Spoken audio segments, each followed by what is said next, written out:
প্রথমেই বলি যে ছায়ারাত্রি চ্যানেল কখনোই কোনো কুসংস্কারকে প্রশ্রয় দেয় না। তাই আমরা কখনোই বলি না যে কোনো ভৌতিক ঘটনা বা কোনো অলৌকিক ইনসিডেন্টকে বিশ্বাস করতে। যারা বিশ্বাস করেন সেটা সম্পূর্ণই তাদের ব্যক্তিগত মতামত এবং যারা বিশ্বাস করেন না তারা ঘটনাগুলিকে এন্টারটেইনমেন্ট হিসেবেও নিতে পারেন। আজকে যে ঘটনাটি আমি তোমাদের সাথে শেয়ার করব, ঘটনাটি যিনি আমাকে পাঠিয়েছেন তিনি তার নাম ঠিকানা সম্পূর্ণটাই কিন্তু আমাদেরকে হাইড রাখতে বলেছেন। যে কারণে তার প্রাইভেসির জন্য আমরা এটা বলছি না, শুধুমাত্র তার ডাকনামটি আমাদেরকে উনি ব্যবহার করতে বলেছেন। তো ওনার ডাকনাম হচ্ছে শুভ্র। তো এই ঘটনাটি দাদাভাইয়ের গ্রামের বাড়ি এলাকার ঘটনা। বর্তমানে দাদাভাই বাইরে চাকরি করেন, মাঝে মধ্যে আর কি বাড়ি যান। কিন্তু এই ঘটনাটি যখনকার, তখন দাদাভাই ওই ক্লাস 3-4 এরকম ক্লাসে উনি পড়তেন। মানে বুঝতেই পারছো যে অনেক বছর আগেকার ঘটনা এটি। তো এই ঘটনাটি ঘটেছিল তার ঠাকুরদাকে কেন্দ্র করে। মানে একজন মহিলা জিন কিভাবে তার ঠাকুরদাকে পজেস করেছিল এবং তারপর তার ঠিক কী ভয়ানক পরিণতি হয়েছিল সেটাই কিন্তু দাদাভাই আমাদের সাথে আজকে শেয়ার করেছেন। তো অসাধারণ একটি গ্রাম বাংলার সত্য ঘটনা আজ আমি তোমাদেরকে বলতে চলেছি। তাই তোমাদের সকলকে বলবো যে তোমরা কেউ কোথাও যাবে না, একদম প্রথম থেকে শেষ পর্যন্ত আজকের এই পুরো এপিসোডটি তোমরা মন দিয়ে শোনো। আশা করছি তোমাদেরও কিন্তু আজকের এই ঘটনাটি শুনে ভীষণ ভয় লাগবে। এবং আরেকটি রিকোয়েস্ট তোমাদের সকলকে করব যে তোমরা তোমাদের আত্মীয় স্বজন বন্ধুবান্ধব প্রত্যেকের সাথে আজকের এই এপিসোডটি তোমরা শেয়ার করে নাও, তাহলে তারাও কিন্তু এরকম একটি ইউনিক ঘটনার সাক্ষী থাকতে পারবে। তো যাই হোক, বেশি কথা না বাড়িয়ে শুরু করছি আজকের এপিসোড নাম্বার 139। দাদাভাই যেভাবে আমাদের সাথে ঘটনাটি শেয়ার করে নিয়েছেন ঠিক সেভাবেই আমি তোমাদের সামনে আজকে এই পুরো ঘটনাটি তুলে ধরার চেষ্টা করছি। আমি শুভ্র। এই ঘটনাটি যখন ঘটে তখন আমি খুবই ছোট, ওই ক্লাস 3-4-এ পড়ি এরকম। এবার আমাদের পরিবারে আমার বাবা মা ঠাকুরদা ঠাকুমা আর আমি, মোট 5জন সদস্য আমরা ছিলাম। আর আমার ঠাকুরদার একদম হাই রোডের ওপরে একটি চায়ের দোকান ছিল। সেটা কিন্তু বেশ চালু দোকান। মানে ওই দিক দিয়ে যত আর কি বাস লরি যেত, সেই মানে যেখানে গিয়ে আর কি বাস লরিগুলো দাঁড়াতো তার পাশেই ছিল এই দোকানটা। মানে বুঝতেই পারছো বেশ রমরমা ছিল আমাদের দোকান। তো তখন আমার ঠাকুরদার প্রায় 70+ কিন্তু বয়স। সেই বয়সেও তিনি সাইকেল নিয়ে প্রতিদিন কিন্তু দোকানে যেতেন এবং তিনিই কিন্তু মূলত ওই দোকানটা চালাতেন। আমার বাবাও সেই সময় টুকটাক আমার ঠাকুরদাকে হেল্প করতো, কিন্তু মূলত ব্যবসাটা আমার ঠাকুরদাই কিন্তু তখন দেখাশোনা করতেন। পরে বাবাই আর কি ওই ব্যবসাটা দেখতো ঠাকুরদার অবর্তমানে। তো যাই হোক, আমার ঠাকুরদা কিন্তু আগাগোড়াই ভীষণ মানে সাহসী প্রকৃতির মানুষ ছিলেন। মানে উনি কোনো বিষয়ে কিন্তু ভয় পেতেন না, বা কোনো কাজ যে উনি ফেলে রাখছেন তা কিন্তু নয়। মানে অত যে ওনার বয়স হয়ে গিয়েছিল তবু কিন্তু উনি রেগুলার বেসিসে ওনার যা যাবতীয় কাজকর্ম ছিল সেগুলো কিন্তু উনি নিজেই একা হাতে সমস্তটাই সামলাতেন। আর দাদাভাই বলছে আমাদের বাড়িটা যেহেতু একটু গ্রাম্য অঞ্চলে ছিল, মানে একদম যেটা আর কি মেন রাস্তা তার উপরে নয়, একটু ভেতর দিক করে, মানে বলা যায় যে আমাদের বাড়িটা কিন্তু গ্রামেই ছিল। এবার আমাদের ওই বাড়ি থেকে ওই যে আমাদের চায়ের দোকানটা, এই দিকে যেতে গেলে কিন্তু দুটো রাস্তা পড়তো। একটা রাস্তা হচ্ছে যেটা আমাদের ওই গ্রামের ভেতর দিয়ে এসে একটা রাস্তা, মানে তারপর আরেকটি গ্রাম, এবং সেই রাস্তাটা দিয়ে সোজা গিয়ে মেন রোড, এবং মেন রোড থেকে সোজা গিয়ে কিন্তু হাই রোডের ওপরে যেখানে আমাদের দোকানটা।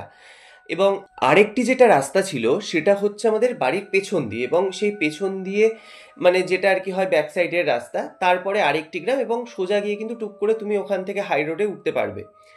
তো ওই রাস্তাটা সচরাচর কেউ ব্যবহার করতো না। তার কারণ হচ্ছে মানে আমাদের পাশের যে গ্রামটি, সেই গ্রামটা যেখানটা করে শেষ হতো তারপর থেকে কিন্তু আমাদের গ্রামে ঢোকার আগে পর্যন্ত একটি বিশাল বড় পুকুর ছিল, মানে রাস্তার ধারে, বা ওটাকে তুমি ছোটোখাটো দিঘিও বলতে পারো।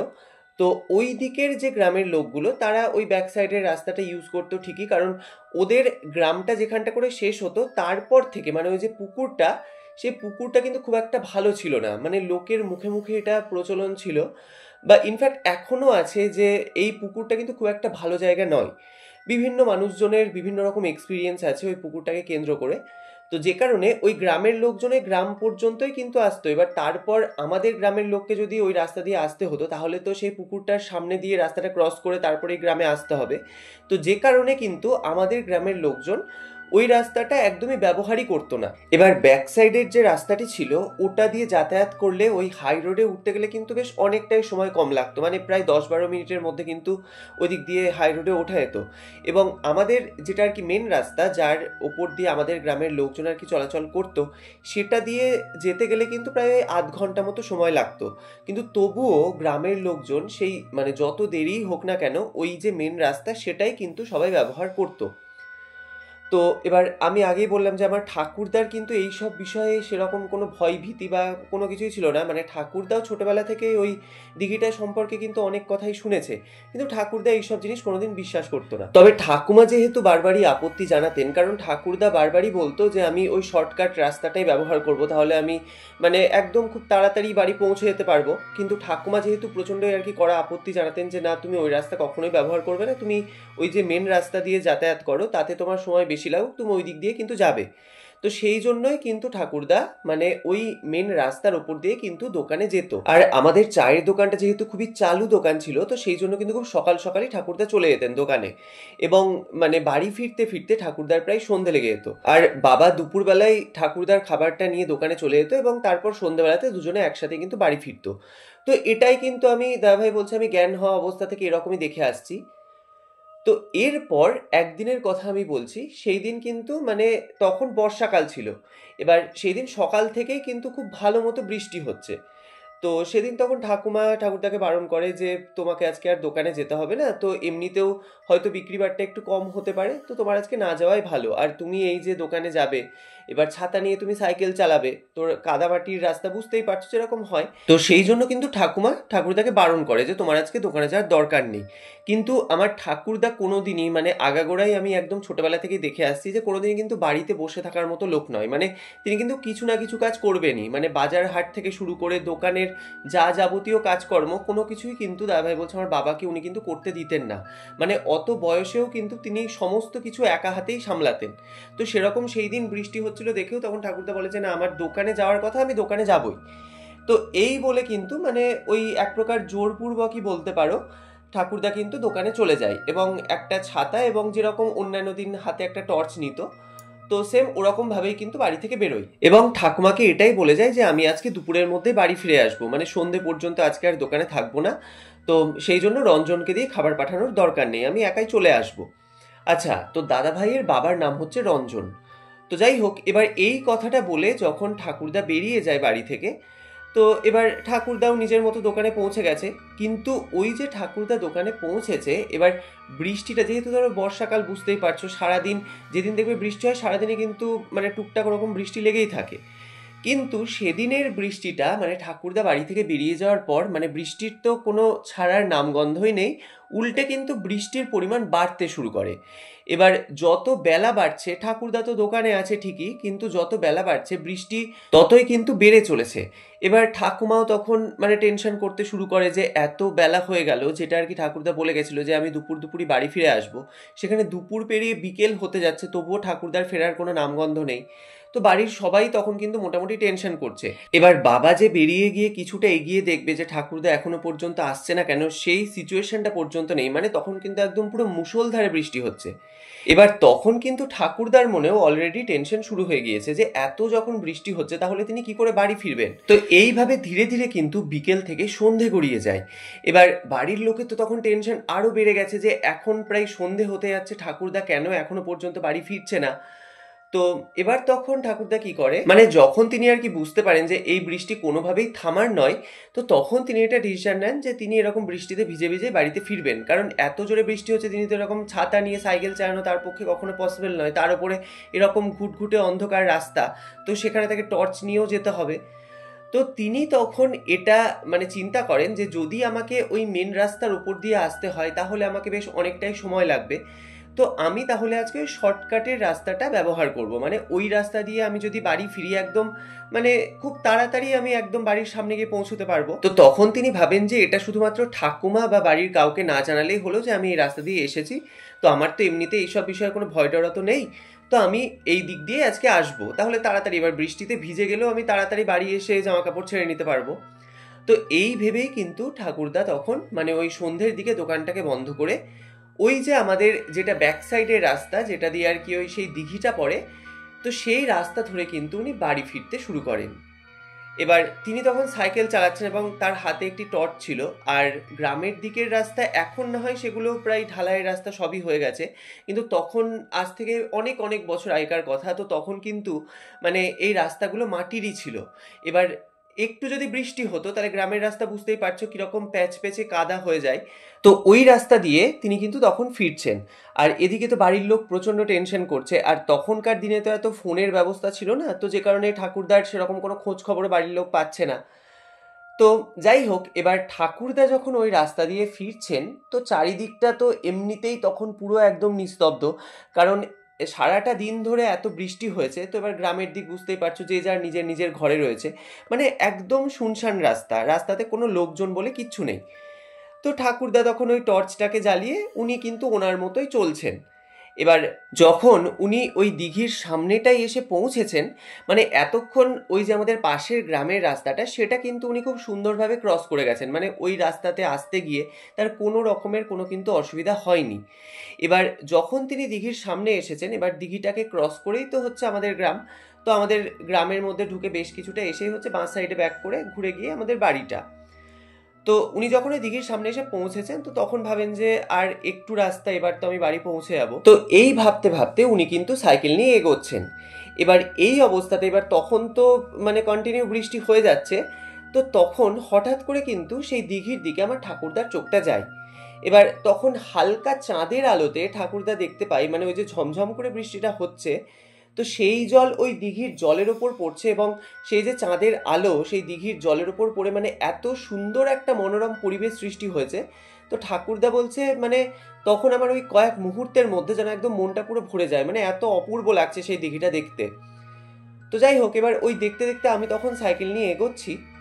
তো হঠাৎ করে মানে কিছুটা গিয়েছি, এমন সময় আমি দেখি যে সাদা ধপধপে কিছু একটা দিঘির জলের মাঝখান থেকে যেন ধীরে ধীরে আমার দিকে এগিয়ে আসছে। তো এটা দেখার পর ঠাকুরদা বলছে আমি কিন্তু জিনিসটাকে খুব ভালোভাবে লক্ষ্য করি, মানে যেহেতু ওটা অনেকটা দূরে আমি অতটা ভালো করে বুঝতে পারছি না, এবং সত্যি কথা বলতে আমি কিন্তু প্রথমে জিনিসটাকে অতটা খেয়ালও করিনি। এবার যখন ওই জিনিসটা আমার চোখে পড়ে যে একটা সাদা আলোর মতো কিছু যেন ওই দিঘির জল থেকে ধীরে ধীরে আমার দিকে এগিয়ে আসছে, তো জিনিসটাই কিন্তু তখন আমি ভালো করে দেখার চেষ্টা করি যে এক্স্যাক্টলি জিনিসটা কী। তো তখন ঠাকুরদা বলছে আমি যখন খুব ভালো করে দেখছি, তো আমি বুঝতে পারি যে একটি মেয়ে, মানে সেই মেয়েটি অপরূপ সুন্দরী দেখতে। তো সেই মেয়েটির পরনে একটি সাদা রঙের শাড়ি, এবং সেই মেয়েটি ওই দিঘির জলের মাঝখান থেকে হাতে একগুচ্ছ শালুক ফুল নিয়ে কিন্তু ধীরে ধীরে ওপর দিকে উঠে আসছে, মানে দিঘির যে পাড়টা সে পাড়ের দিকে কিন্তু ধীরে ধীরেও এগিয়ে আসছে। এবার এটা দেখা মাত্রই না ঠাকুরদার বেশ অবাক লাগে, কারণ এমনিতেই তখন প্রচণ্ড পরিমাণে বৃষ্টি হচ্ছে, তার মধ্যে রাস্তায় একটি জনপ্রাণী বলে নেই। তো সেখানে ঠাকুরদা মানে এত উদ্গ্রীব হয়ে বাড়ি ফেরার জন্য ছুটছে, তার মধ্যে এই মেয়েটি মানে দেখে মনে হচ্ছে যেন তার কাছে এই গোটা ভাইবসটা কোনো কিছু ম্যাটারই করে না, মানে সেই মেয়েটি একদম মনের আনন্দে যেন ধীরে ধীরে ওই দিঘি থেকে উঠে আসছে। তো এই জিনিসটা ঠাকুরদার কিন্তু বেশ খটকা লাগে। তো তখন ঠাকুরদা কি করে, ঠাকুরদা কিন্তু সাইকেলটাকে দাঁড় করিয়েছে, এবং দাঁড় করিয়ে ওই মেয়েটার উদ্দেশ্যে কিন্তু ঠাকুরদা মানে কয়েকবার হাঁক দেয়। মানে ঠাকুরদা বলে যে এই মেয়ে, তুমি এত রাত্রিবেলায় এই বৃষ্টির মধ্যে দিঘির মধ্যে কি করছো? তো এইটা ঠাকুরদা বেশ কয়েকবার যখন বলে, তো বলার পরও ঠাকুরদা দেখছে যে মেয়েটার কিন্তু কোনো রকমের কোনো হেলদোল নেই, মানে মেয়েটা ঠাকুরদার কথাটা শুনতে পেলো না, নাকি শুনেও না শোনার ভান করলো, এটা কিন্তু ঠাকুরদা অতটা বুঝতে পারে না। তো ওইভাবেই কিন্তু দাঁড়িয়ে তখন ঠাকুরদা অপেক্ষা করতে থাকে যে মেয়েটা কতক্ষণে পারে উঠে আসবে। মানে সাইকেলটা নিয়ে কিন্তু ঠাকুরদা তখন ওই রাস্তার একটা সাইডে দাঁড়ায়। এবার বেশ কিছুক্ষণ যাবৎ যখন ঠাকুরদা ওইখানে দাঁড়িয়ে আছে, তো ঠাকুরদার মনে হচ্ছে যেন মেয়েটা ওখান থেকে আর নড়ছেই না, মানে ওই যে দিঘির জল থেকে কিছুটা এগিয়ে এসেছিল, ওনার মনে হয় যেন মেয়েটি ওখানেই দাঁড়িয়ে আছে, মানে ওখান থেকে কোনো নড়ছেও না, কোথাও যাচ্ছেও না। তো তখন ঠাকুরদা ভাবে যে বাবা, এইটুকু রাস্তা মেয়েটার উঠে আসতে এতক্ষণ সময় লাগছে। তো এই ভেবে বেশ কিছুক্ষণ দাঁড়িয়ে ঠাকুরদা কিন্তু বেশ বিরক্ত হন, এবং যে মুহূর্তে ঠাকুরদার কি সাইকেলটার মানে প্যাডেলটাকে চালিয়ে এগোতে যাবে, হঠাৎ করে মানে ওই কয়েক মুহূর্তের মধ্যে কিন্তু মানে হঠাৎ করে ঠাকুরদা দেখতে পায় একদম ঠাকুরদার সাইকেলের সামনে কিন্তু সেই মেয়েটি এসে দাঁড়িয়ে আছে। এবার এটা দেখে তো প্রথমে ঠাকুরদা বেশ হকচকিয়ে গিয়েছিলেন, কারণ সেই মেয়েটিকে কিছুক্ষণ মানে কয়েক মুহূর্ত আগে দেখলো যে ওই পুকুরের জলটার মধ্যেখানে দাঁড়িয়ে আছে, এবার কয়েক সেকেন্ডের মধ্যে এখানে কি করে এসে পৌঁছলো। তো এটা তো দেখে প্রথমে ঠাকুরদা বেশ অবাকই হয়েছিল। তো তারপরে হয়তো ভাবে যে কোনো কারণে হয়তো মেয়েটি উঠে এসেছে, আমি হয়তো খেয়াল করিনি, মানে বিষয়টা কিন্তু ঠাকুরদা তখনও পর্যন্ত স্বাভাবিকভাবেই দেখছিল। এবার ঠাকুরদা যে মেয়েটিকে কিছু একটা জিজ্ঞাসা করবে তার আগেই কিন্তু মেয়েটি হঠাৎ করেই ঠাকুরদাকে প্রশ্ন করে ওঠে যে আপনি এত রাত্রিবেলায় এই রাস্তায় কি করছেন? আপনি শোনেননি যে এই রাস্তাটা ভালো না? এই রাস্তা দিয়ে তো কেউ দিনের বেলাতেও চলাচল করে না, আর আপনি এত রাত্রিবেলায় এরকম বৃষ্টির মধ্যে এই রাস্তা দিয়ে একা ফিরছেন। তো তখন ঠাকুরদা কিন্তু মানে ওনার সাথে যেটা হয়েছে, মানে সারাদিন এরকম বৃষ্টি হয়েছে এবং বৃষ্টির কারণেই তার দোকান বন্ধ করে আসতে যে এতটা লেট হয়ে গেল, এবং তিনি যে সেই কারণে এই শর্টকাট রাস্তাটা ব্যবহার করছেন, মানে যা যাবতীয় ডিটেলস কিন্তু এই মেয়েটিকে ঠাকুরদা একদম পুরো গড়গড় করে বলে দেন। তো পুরো কথাটি ঠাকুরদার শেষ হতে না হতেই মেয়েটি কিন্তু একটি মুচকি হাসি দিয়ে ওখান থেকে চলে যায়। মানে ঠাকুরদার সামনে ওই মেয়েটি দাঁড়িয়েছিল, তো ঠাকুরদাকে ক্রস করে কিন্তু ঠাকুরদার পেছন দিক দিয়ে মেয়েটা কিন্তু চলে যায়। এবার হঠাৎ করে তখন ঠাকুরদার মনে পড়ে, মানে ঠাকুরদার কাছে যেটা আমি শুনেছিলাম, উনি বলছেন যে আমি একটা কেমন যেন ঘোরের মধ্যে গিয়ে ওই মেয়েটিকে এতগুলো কথা বললাম। মানে ঠাকুরদা কিন্তু এমনিতেই খুব কম কথা বলতেন, মানে খুব প্রয়োজন ছাড়া উনি কিন্তু কারোর সাথে সেরকম কোনো কথা বলতেন না, কিন্তু তিনি এত কথা ওই মেয়েটিকে বললেন, তো ওনার এই কথাটি তখন মনে পড়ে যে আচ্ছা, আমাকে তো এই মেয়েটি বললো যে এই রাস্তাটা ভালো না, এই রাস্তা দিয়ে কেউ সচরাচর চলাচল করে না, তাহলে এই রাত্রিবেলায় মেয়েটি এই পুকুরের মধ্যে নেমে এরকম শালুক ফুল তুলছিল, মানে এই মেয়েটি এত রাত্রে এখানে কি করছিল? তো এই প্রশ্নটা কিন্তু ঠাকুরদার মনে আসে এবং তিনি কিন্তু তখন ভাবেন যে ওই মেয়েটিকে কিন্তু এই কথাটা তিনি বলবেন। তো এই ভেবে ঠাকুরদা বলছে উইদিন সেকেন্ডের মধ্যে, মানে ওইটুকু কথা আমার মাথায় আসতে যতক্ষণ সময় লেগেছে, মানে ততক্ষণের মধ্যে আমি কিন্তু পেছন ঘুরে তাকিয়েছি। এবার যে মুহূর্তে আমি পেছন ঘুরে তাকিয়েছি, এবার মেয়েটা তো হেঁটেই যাচ্ছিল, তো ওর কতটাই বা রাস্তা ক্রস করা সম্ভব? আর দুদিকের রাস্তায় কিন্তু একদম পুরো বড় বড় গাছ, মানে ওখানে কিন্তু কোনো বাড়ি ঘর নেই, মানে বেশ কিছুটা যাওয়ার পর পেছন দিকটা করে হচ্ছে মানুষের বাড়ি ঘর, মানে জনবসতি। তো আর সামনের রাস্তাটা একদম সোজা, তো মেয়েটা যদি সামনের রাস্তা দিয়ে হেঁটেও যায় তাহলে তো সেটা দেখা যাবে। তো ঠাকুরদা বলছে আমি পেছনে ঘুরে তাকানোর সঙ্গে সঙ্গেই দেখি পেছনে কিন্তু মেয়েটা আর নেই। তো তখন আমি ভাবি যে বাবা, মেয়েটা এত তাড়াতাড়ি কোথায় চলে গেল? মানে আমার কথাটা মাথায় আসতে আসতে আমি যতক্ষণে পেছন ঘুরে তাকিয়েছি মেয়েটা আর নেই। তো এই জিনিসটা কিন্তু ঠাকুরদার বেশ অদ্ভুত লাগে। তো ঠাকুরদা তখন ভাবে যে তাহলে হয়তো মেয়েটা ওই সাইডের কোনো মানে ওই জঙ্গলের ভেতর দিয়ে হয়তো চলে গিয়েছে, হতেই পারে ভেতর দিকে কোনো বাড়ি টাড়ি আছে। তো এই ভেবে ঠাকুরদা তখনও পর্যন্ত কিন্তু বিষয়টাকে নর্মালভাবেই দেখছে, মানে অন্য কেউ হলে হয়তো এই জিনিসটাকে অন্য কিছু ভাবতো, কিন্তু ঠাকুরদা এতই সাহসী, উনি কিন্তু তার মাথাতে এরকম কিছু চিন্তায় আনেননি, মানে উনি ভেবেছেন হয়তো মেয়েটা অন্য দিক দিয়ে চলে গেছে, আমি হয়তো দেখতে পাইনি। তো এই ভেবে কিন্তু উনি আবার সাইকেলটাকে নিয়ে মানে যত তাড়াতাড়ি সম্ভব উনি কিন্তু এই জায়গাটাকে ক্রস করে উনি বাড়ির দিকে এগোতে থাকেন, যেহেতু তখন প্রচণ্ডই বৃষ্টি হচ্ছিল। তো যাই হোক, এবার বেশ কিছুটা যাওয়ার পর উনি একদম কিন্তু আমাদের বাড়ির সামনে এসে পৌঁছন, এবং তারপর যখন উনি বাড়িতে ঢুকেছেন, এবার বাড়ির লোকজন সবাই তো ঠাকুরদাকে নিয়ে তখন চিন্তা করছে, আর তখন মোটামুটি সন্ধ্যে 7টা 7:30 এরকম বাজে। এবার ওনার বাড়ি পৌঁছনোতে বাড়ির সবাই কিন্তু তখন স্বস্তি ফিরে পায়। তো সবাই তখন জিজ্ঞাসা করছে যে কি ব্যাপার, তোমার এত দেরি হলো, তুমি ভিজে গিয়েছো পুরো। তো ঠাকুরদা কিন্তু ওই কথাটা আর বলে না, মানে ওই যে ব্যাক সাইডের রাস্তা দিয়ে উনি ফিরেছেন এটা কিন্তু বাড়ির সবার কাছে উনি লুকিয়ে যান, কারণ উনি জানতেন যে বাড়ির সবাই এটা জানলে হয়তো রাগারাগি করতে পারে, বিশেষ করে ঠাকুমা। তো তিনি কিছু না বলে তখন বলেন যে ঠিক আছে, আমি তাহলে জামা কাপড় ছেড়ে আসছি, তোমরা আমাকে খেতে দাও। তো যাই হোক, এবার ঠাকুরদা তখন ফ্রেশ ট্রেশ হয়ে এসেছে। তো তারপর যখন খেতে বসেছে, তো ঠাকুমা তখন সামনেই বসেছিলেন। তো তখন ঠাকুমাকে ঠাকুরদা বলেন যে জানো তো, আজকে আমি ওই পেছন দিকের রাস্তাটা দিয়ে এসেছি। এবার এটা শোনার পর তো ঠাকুমা তখন রীতিমতো অবাক, কারণ ঠাকুরদা যে এরকম কিছু কাজ করতে পারে সেটা তো ঠাকুমার ধারণাতেও ছিল না। তো তখন মানে ঠাকুমা কিন্তু একটু রাগারাগি করেন এবং তিনি বলেন যে তোমাকে তো এতবার করে বারণ করা হয়েছে, সব জায়গায় তো এরকম মানে রোখামি করাটা ভালো না, তুমি কেন এই রাস্তা দিয়ে আসতে গেলে?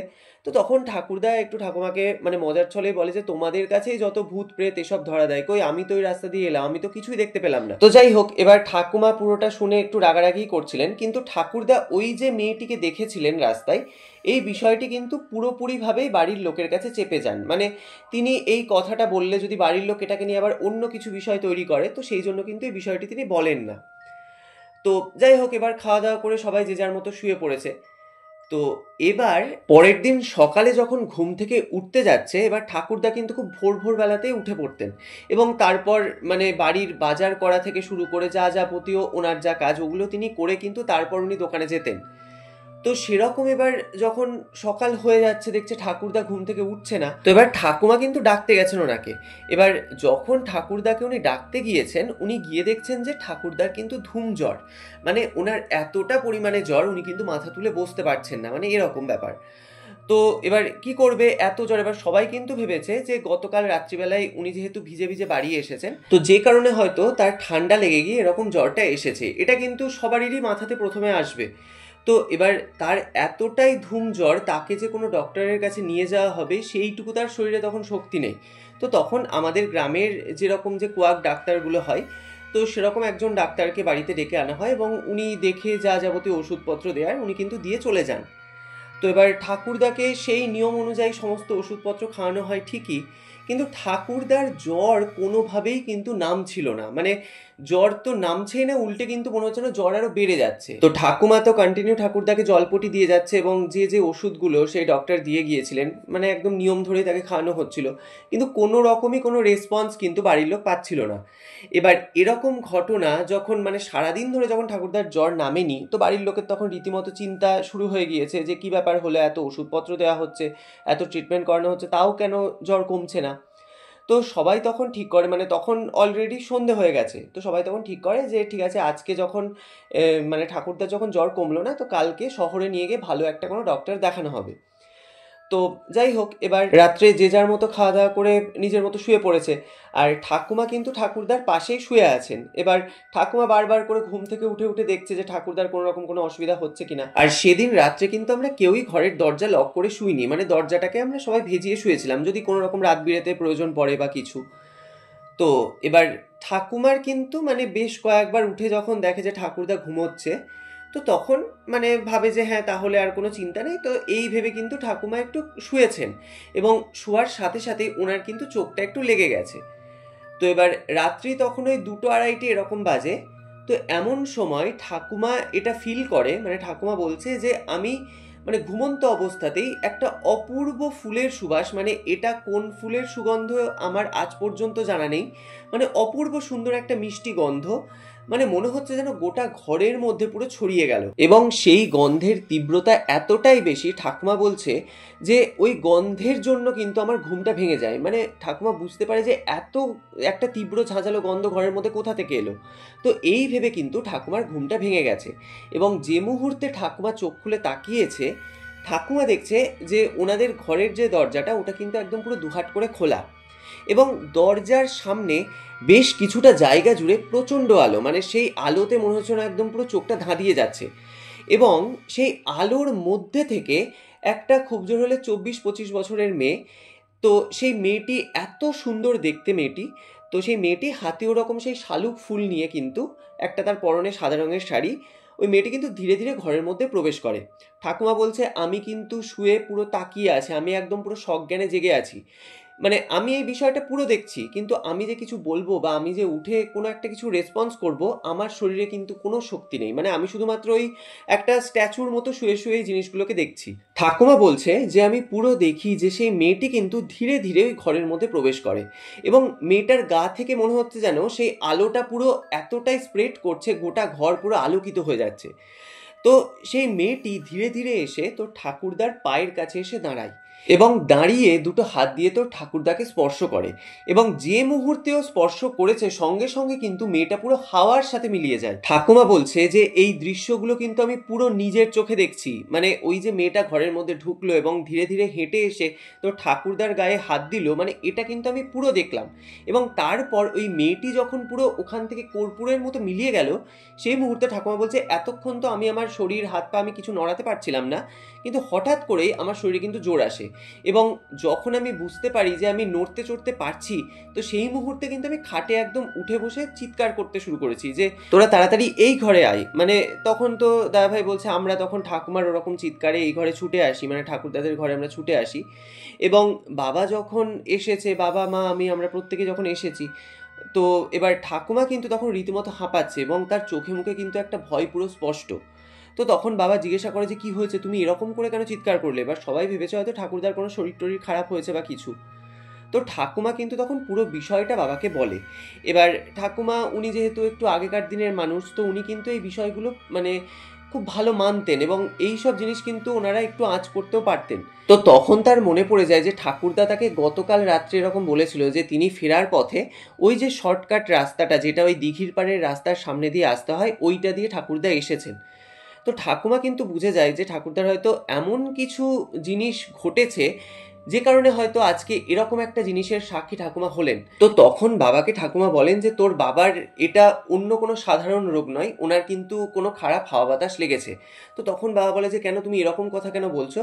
তো তখন ঠাকুমা কিন্তু সেই কথাটা বলে। এবার ঠাকুরদা ঠাকুমাকে যে এই কথাটা বলেছিল যে উনি ওরকমই শর্টকাট রাস্তা দিয়ে এসেছিলেন, তো ঠাকুমা কিন্তু এই বিষয়টা বাড়ির কাউকে আর বলেননি। তো সেই দিনই কিন্তু প্রথম আমরা জানতে পারি যে ঠাকুরদা ওই রাস্তা দিয়ে ফিরেছিলেন সেদিন রাত্রিবেলায়। তো তখন ঠাকুমা বাবাকে বলেন যে তোর বাবার এই রোগ কোনোভাবেই ডাক্তার দেখিয়ে সারবে না, ওনাকে ঝাড়াতে হবে। কারণ ঠাকুমা কিন্তু তখন একদম পুরোপুরিভাবে শিওর হয়ে গিয়েছিলেন যে ঠাকুরদার সাথে এমন কিছু ঘটনা ঘটেছে যে কারণে মানে অত একটা সুস্থ সবল মানুষ এরকমভাবে কাবু হয়ে গেলেন। তো যাই হোক, এবার সেই রাত্রিবেলাটা তো কোনোভাবে আমাদের কেটে যায় এবং পরের দিন সকালেই আমাদের গ্রাম থেকে বেশ কিছুটা দূরে একটি মসজিদ ছিল। তো সেখানে কিন্তু আমার ঠাকুরদাকে নিয়ে আমার বাবা এবং আমার ঠাকুমা ওনারা কিন্তু যান। এবং ওখানে যাওয়ার পর ঠাকুমা তো ওই যে ওখানকার যিনি মৌলভী সাহেব ছিলেন, তো ওনার কাছে গিয়ে একদম পুরো কান্নায় ভেঙে পড়েন এবং ওনাকে যা যাবতীয় ঘটনাগুলো ঘটেছে মানে উনি যেটা দেখেছেন সেটাই আর কি বলেন। এবং তারপর উনি যে গত রাত্রিবেলায় ওরকম ওই রাস্তা দিয়ে ফিরেছিলেন মানে পুরো বিষয়টাই কিন্তু ওই মৌলভী সাহেবকে বলেন এবং প্রচণ্ডই কাঁদছেন আমার ঠাকুমা। তো তখন সেই মৌলভী সাহেব আমার ঠাকুরদাকে কিন্তু খুব ভালোভাবে দেখেন। এবার ঠাকুরদার কিন্তু তখন কোনোভাবেই বসার কোনো শক্তি নেই, মানে উনি ওই দুদিনের জ্বরে ঠিক এতটাই কাবু হয়ে গেছেন, মানে একটা সুস্থ সবল মানুষ তিনি দুদিন ধরে কিছু খাওয়া দাওয়া করতে পারছেন না, মানে এতটাই তার শরীরের কন্ডিশন খারাপ হয়ে গেছে, মানে দেখেই বোঝা যাচ্ছে যে ওনার অন্য কিছু এটা বিষয়। তো যাই হোক, সেই মৌলভী সাহেব কিন্তু ওনাকে খুব ভালোভাবে ছেড়ে দেন এবং তারপর উনি ঠাকুমাকে যেটা জানান সেটা হলো যে ওনাকে একটি মহিলা জিন ঠিক এতটাই পজেস করেছে, মানে সে কারণে কিন্তু এরকম একটি অবস্থা তার হয়ে গেছে। মানে সেই মহিলা জিনটি কিন্তু কোনো ভালো জিন নয়, ওটা কিন্তু একটি বদ জিন। এবং সেই রাস্তা দিয়ে ফেরার সময়তেই কিন্তু ঠাকুরদাকে সেই জিনটা ওরকমভাবে পজেস করেছিল। তো তার ইচ্ছে হচ্ছে মানে সেই জিনটার ইচ্ছে হচ্ছে ঠাকুরদাকে সঙ্গে করে নিয়ে যাবে, মানে এটাই হচ্ছে তার মোটিভ। তো এটা শোনার পর তো ঠাকুমা তখন প্রচণ্ডই কান্নাকাটি শুরু করেছেন এবং রীতিমতো সেই মৌলভী সাহেবের হাতে পায়ে ধরে বলছেন যে আপনি যেভাবেই হোক আমার স্বামীকে বাঁচান। তো তখন সেই মৌলভী সাহেব বলেন যে চিন্তা করার কোনো কারণ নেই, আমি ওনাকে খুব ভালোভাবে ছেড়ে দিচ্ছি এবং আমি দুটো তাবিজ দিচ্ছি। তো একটা তাবিজ ওনাকে সবসময়তে ধারণ করিয়ে রাখবেন এবং আরেকটি তাবিজ ওই যে যে ঘরে উনি থাকেন সেই ঘরের যে সদর দরজা সেখানটা করে ঝুলিয়ে দেবেন এবং 3টে গ্লাসের মধ্যে তিনি কিন্তু জল পড়া দেন এবং তিনি বলেন যে বাড়ির যে কোনো একজন মানে যখনই নামাজ পাঠ হবে সেই নামাজ পাঠটা করে মানে সেই বাড়ির সদস্যটা নামাজ পাঠ করে ওই জলের মধ্যে 3বার ফু দিয়ে ওই জলটাকে কিন্তু খাওয়াতে হবে। এবং তিনি আশ্বস্ত করে বলেন যে উনি ধীরে ধীরে পুরোপুরিভাবেই সুস্থ হয়ে যাবেন এবং উনি সুস্থ হওয়ার পর কিন্তু বলবেন মানে ওনার সাথে কি ঘটনা ঘটেছিল ওটা কিন্তু নিজে মুখে উনি বলবেন। আর এটাও তিনি জানান যে যে ঘরে উনি থাকবেন সেই ঘরের দরজা রাত্রিবেলায় যেন কোনোভাবেই বন্ধ করা না হয়, মানে বাড়ির লোকজনও কিন্তু এই জিনিসটা পুরো প্রত্যক্ষ করতে পারবে যে সেই জিনটা কিভাবে দাদুর কাছ থেকে ধীরে ধীরে চলে যাচ্ছে। তো যাই হোক, এবার ওনার কথা মতো আমরা সমস্ত কাজই করি এবং সেদিন রাত্রিবেলাতে কিন্তু ঠাকুমাই সেই নামাজটা পাঠ করে ওই মানে ওই জলের মধ্যে 3বার ফু যেরকম বলেছিলেন ওরকমভাবে কিন্তু ঠাকুরদাকে সেই জলটি খাওয়ানো হয়। তো রাত্রিবেলায় এবার সেই ঘরে মানে যে ঘরটাতে ঠাকুরদা ছিলেন, ঠাকুরদা ঠাকুমা যে ঘরে থাকতেন, তো সেই ঘরেই কিন্তু আমার বাবা মা আমি মানে সবাই মিলেই কিন্তু আমরা রয়েছি। মানে উনি বলেছিলেন যে আমরা যেহেতু বুঝতে পারবো, সবার মনেই কিন্তু একটা কৌতূহল ছিল যে এক্স্যাক্টলি জিনিসটা কি হচ্ছে এটা আমরা দেখবো। তো এবার সারা রাত্রি তো কারোর চোখে কোনো ঘুম নেই, আর ঠাকুরদাও যে খুব একটা ভালো রেসপন্স করছে তাও কিন্তু নয়, মানে ওনার যেরকম জ্বর ছিল ওরকমই কিন্তু জ্বর আছে। তো সবার একটা মনের মধ্যে টেনশন বলো ভয় বলো মানে সব কিছু কাজ করছে। তো যাই হোক, এবার রাত্রি তখন ওই ঠিক 2-2:30 ওরকম সময়, এমন সময়তে সবাই আমরা নিজের চোখে দেখি। দাদাভাই বলছে আমি তো তখন অনেকটাই ছোট, আমার অতটাও জিনিসটা মনে নেই, কিন্তু মানে বাড়ির প্রত্যেকে জিনিসটা দেখেছিল। মানে সবাই বলছে যে ওই যে উঠোনটা আমাদের ওখান থেকে একটা আলোর কিছু একটা গোল বলয়ের টাইপের কিছু যেন ধীরে ধীরে আমাদের ঘরের দিকে এগিয়ে আসছে, একদম পরিষ্কার কিন্তু বাড়ির প্রত্যেকে দেখে। এবং যে মুহূর্তে ওই এগিয়ে আসতে আসতে ওই ঘরের দরজার সামনে এসে সেই বলয়টি দাঁড়ায়, ওই বলয়টি কিন্তু আর দরজা ক্রস করে ভেতরে ঢুকতে পারছে না, মানে ওখানটা করেই কিন্তু সেই আলোটা দাঁড়িয়ে গেছে, মানে ওই দরজাটাকে পেরিয়ে কিন্তু ঘরের মধ্যে ওই বলয়টা কোনোভাবেই ঢুকতে পারছে না। মানে বাড়ির লোকজন এই জিনিসটা দেখে পুরো একদম রীতিমতো হয়ে গেছে যে এটা এক্স্যাক্টলি কি দেখছে।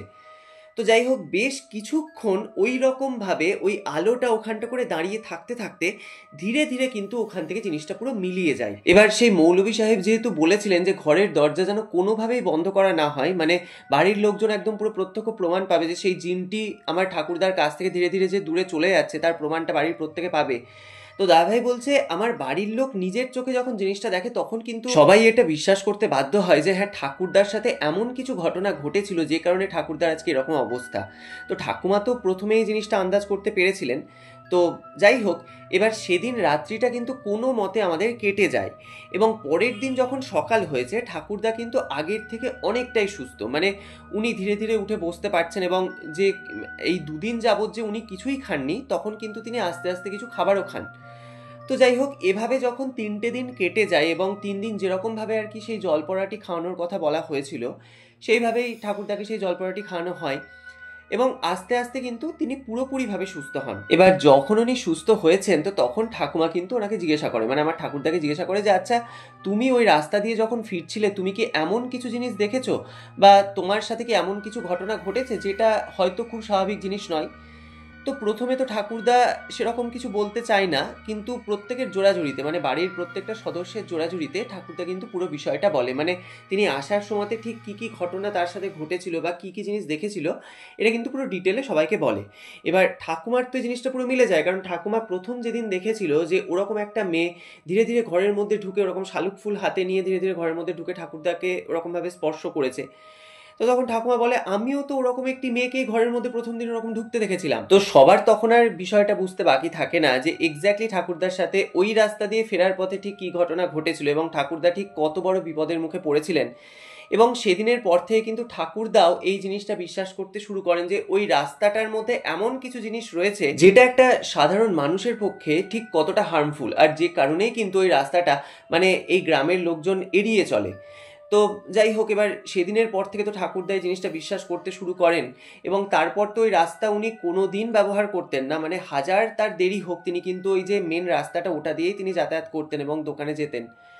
তো এরপর কিন্তু অনেকবার এরকম শোনা গিয়েছিল যে ওই রাস্তায় অনেকের সাথে এরকম অনেক অভিজ্ঞতাই হয়েছে, মানে ওই মহিলাটিকে কিন্তু অনেকেই দেখেছে, এরকম কিন্তু অনেকে দাবি করেছিল আমাদের গ্রামের লোকজন। এবং এরপর অনেকে উদ্যোগ নিয়ে একবার চেষ্টাও করেছিল যে সেই যে দিঘিটা সেটার জলটাকে যাতে পুরোপুরিভাবে শুকিয়ে দেওয়া যায়। তো অনেক মেশিনের সাহায্যে সেই জলটাকে ওই দিঘি থেকে বার করাও হয়েছিল, কিন্তু কোনোভাবেই মানে সেই দিঘির যে তলা সেটা কিন্তু দেখা যায়নি, মানে কোনোভাবেই কিন্তু ওই জল আর শেষ হচ্ছিল না, মানে সত্যি যেটা একটা অদ্ভুত বিষয়। এবং যে কারণে কিন্তু গ্রামের লোকজন আর অতটাও সাহস দেখায়নি সেই পুকুরটা ওইভাবে যাতে বুঝিয়ে দেওয়া যায়। তো তারপর থেকে কিন্তু ওই পুকুরটা ঠিক ওইভাবে ওই রকম অবস্থাতেই রয়েছে এবং ওই রাস্তা দিয়ে কিন্তু এখনো পর্যন্ত কোনো লোক সেইভাবে চলাচল করেই না, মানে রাত্রিবেলায় তো যায়ই না, দিনের বেলায় হয়তো খুবই প্রয়োজন ছাড়া মানুষজন কিন্তু ওই রাস্তা দিয়ে চলাচল করেই না। তো যাই হোক, এই ঘটনাটি আমাদের পরিবারে ঘটে যাওয়া একটি বাস্তব ঘটনা যেটা আমার ঠাকুরদার সাথে ঘটে গিয়েছিল। তো বর্তমানে আমার ঠাকুরদার বেঁচে নেই, উনি গত 6 বছর আগে মারা গিয়েছেন। তো এই সত্য ঘটনাটি আমি তোমার সাথে আজকে শেয়ার করলাম। তো তোমার যদি ভালো লাগে তাহলে তোমার চ্যানেলে তুমি ঘটনাটি পড়ে শুনিও। তো দাদা ভাই, অসংখ্য ধন্যবাদ, এত সুন্দর একটি ঘটনা এবং বিশেষ করে এরকম একটি গ্রাম বাংলার ভৌতিক ঘটনা আপনি আমার সাথে শেয়ার করেছেন, যে কারণে শুধুমাত্র আপনার জন্য এরকম একটি ঘটনা আমার সমস্ত শ্রোতা বন্ধুর সাথে আমি শেয়ার করতে পারলাম। তার জন্য আপনাকে অসংখ্য অসংখ্য ধন্যবাদ। এবং পার্সোনালি বলতে গেলে আমার তো আজকের এই ঘটনাটি শুনে অসাধারণ লেগেছে। তো বন্ধুরা, তোমাদের আজকের এই এপিসোডটি শুনে কেমন লাগলো সেটা অবশ্যই আমাদেরকে কমেন্টের মাধ্যমে লিখে জানিও। এবং ঘটনাটি শুনে যদি তোমাদের ভালো লাগে তাহলে অবশ্যই একটা লাইকের সঙ্গে সঙ্গে একটা হাইপ করে কিন্তু আমাদের সাথে থাকতে তোমরা একদমই ভুলো না। আর তোমরাও যদি তোমাদের জীবনে ঘটে যাওয়া এরকম কোনো সত্যি ভৌতিক ঘটনা বা যে কোনো অলৌকিক ইনসিডেন্ট আমাদের সাথে শেয়ার করতে চাও, তাহলে স্ক্রিনে দেওয়া হোয়াটসঅ্যাপ নাম্বারে তোমরা ঘটনাগুলি আমাদেরকে লিখে অথবা ভয়েস মেসেজের মাধ্যমে পাঠাতে পারো। এছাড়াও কিন্তু তোমরা আমাদেরকে মেইলের মাধ্যমেও ঘটনা শেয়ার করতে পারো। তাছাড়াও তোমরা আমাদের ফেসবুক পেজ ছায়ারাত্রি এবং ইনস্টাগ্রাম আইডি ছায়ারাত্রি অফিসিয়ালও ইনবক্স করতে পারো তোমাদের ঘটনাটি। আমরা সেই ঘটনাটি কিন্তু তুলে ধরবো সমস্ত শ্রোতা এবং দর্শক বন্ধুদের সামনে। আর তোমাদের পক্ষে যদি পসিবল হয় তাহলে যে ঘটনাটি তোমরা আমাদের আমাদেরকে পাঠাচ্ছ, সেই ঘটনা সম্পর্কিত যে কোনো ছবি বা যে কোনো ছোট্ট ভিডিও ক্লিপ তোমরা চাইলে আমাদের সাথে শেয়ার করতে পারো। আমরা সেই ছবি বা ভিডিওটি দেখাবো সমস্ত দর্শক বন্ধুদেরকে। তো যাই হোক, আজকের এপিসোডের প্রশ্নটি হলো, সেই যে মহিলা জিনটিকে ঠাকুরদা সেই দিঘি থেকে উঠে আসতে দেখেছিলেন, সে হাতে কি নিয়ে উঠে আসছিল? তোমরা সঠিক উত্তরটি আমাদেরকে কমেন্টের মাধ্যমে লিখে জানাও। আমরা নেক্সট এপিসোডের শেষে তোমাদের কমেন্টের স্ক্রিনশটটি পাবলিশ করব। তো গত এপিসোডে যারা সঠিক উত্তর দিয়েছেন তারা হলেন পুনে থেকে অলোকানন্দা মৈত্র, চন্দননগর থেকে গায়ত্রী মুখোপাধ্যায়, নদিয়ার আসাননগর থেকে বাসন্তী মণ্ডল, পশ্চিম বর্ধমান মদনপুর থেকে মৌসুমী মুখার্জি, আগরতলার নতুন নগর থেকে করণ রয়, মুম্বাই থেকে রুকসানা, বাংলাদেশের ঢাকা থেকে আদিবা মিম, ব্যারাকপুর থেকে মিতু ভাইভস এবং বহুলার অন্ডাল থেকে অজিত বাউরি। তো এছাড়াও যারা আমাদেরকে কমেন্ট করেছেন তাদের মধ্যে থেকে কয়েকটি প্রিয় কমেন্ট আমরা এখানে বলছি। তো তারা হলেন হাওড়া থেকে গীতা গোস্বামী, শিলিগুড়ি থেকে দীপঙ্কর রাহা রয়, জুলি বেইবার, সুমিত দত্ত এবং অনিতা। তো তোমাদের সকলকে জানাই অসংখ্য ধন্যবাদ, তোমরা যারা যারা আমাদেরকে কমেন্ট করেছো। তো তোমরা এভাবেই আমাদেরকে কমেন্টের মাধ্যমে জানাতে থাকো যে তোমরা কোথা থেকে ঘটনাগুলি শুনছো এবং ঘটনাগুলি শুনে তোমাদের কেমন লাগছে, সেই মতামতটিও কিন্তু তোমরা আমাদেরকে কমেন্টের মাধ্যমে জানাতে একদমই ভুলো না। তো যাই হোক, আজকের মতো বিদায় নিচ্ছি। দেখা হচ্ছে আবার পরবর্তী নতুন ভয়ঙ্কর ঘটনা নিয়ে আগামী শনিবার। ততক্ষণ তোমরা সকলে ভালো থেকো, সুস্থ থেকো। শুভরাত্রি।